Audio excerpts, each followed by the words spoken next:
Okay, yung hindi ko na air filter. Check natin guys.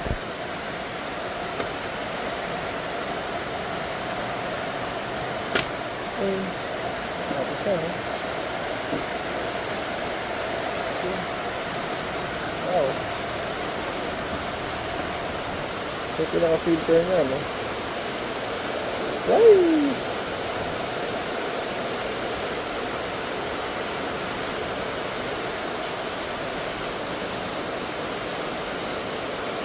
Kita-kita naman yung dumi din, no? Ay. Diba? Ano?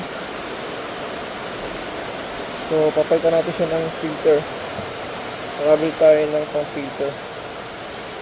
Sakto ito dito. Ito yung bago. Diba?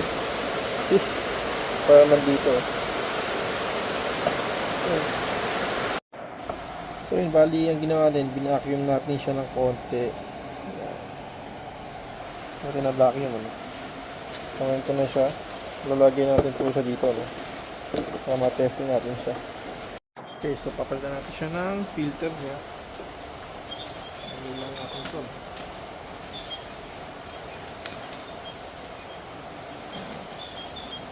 Tapos ganyan siya, nasa ilalim siya dapat. Pasok lang naman natin yun. Sakto, diba? Ano pa siya? Hindi lang siya kabit. Ito ilalim yan lang.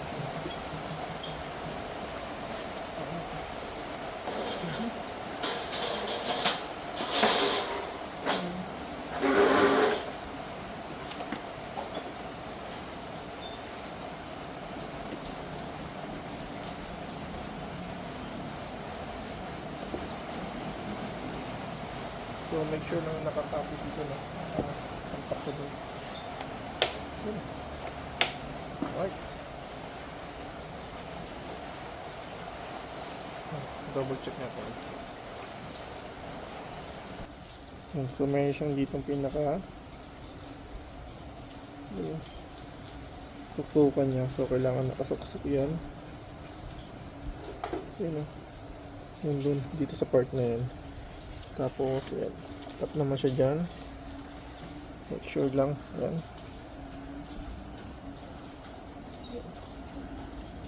So dun pa siya ganyan.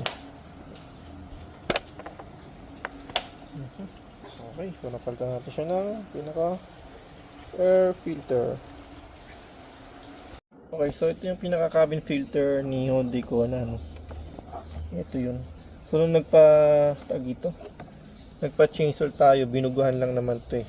Kasi wala silang available na pang Hyundai Kona. So ngayon nakabili tayo kaya ito. So airflow yan, ganyan ang tsura niya pag ilagay siya dyan.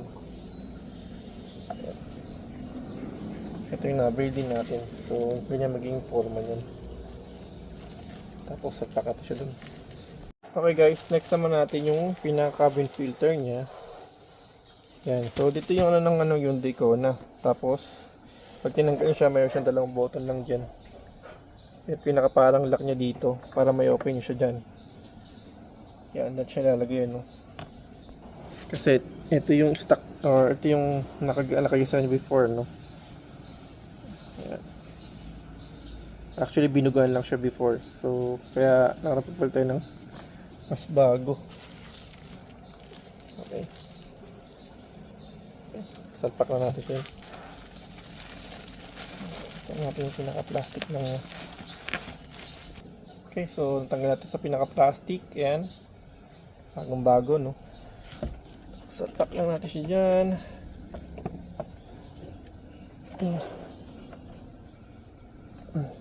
Yun. Pa, sakto para naglagay tayo ng Betamax. So yung cabin filter naman niya, dyan siya located.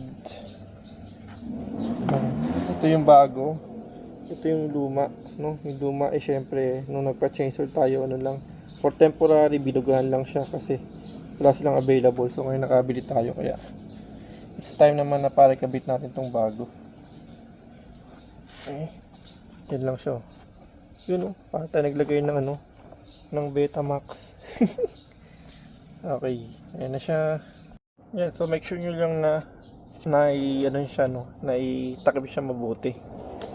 Yan, dali naman siya itakip mabuti. Yan, tapos balikan natin yung pinaka-button niya. Ito yan, dyan siya. Salpak lang naman na ganyan yan. Ito na nga ba yun? Yan.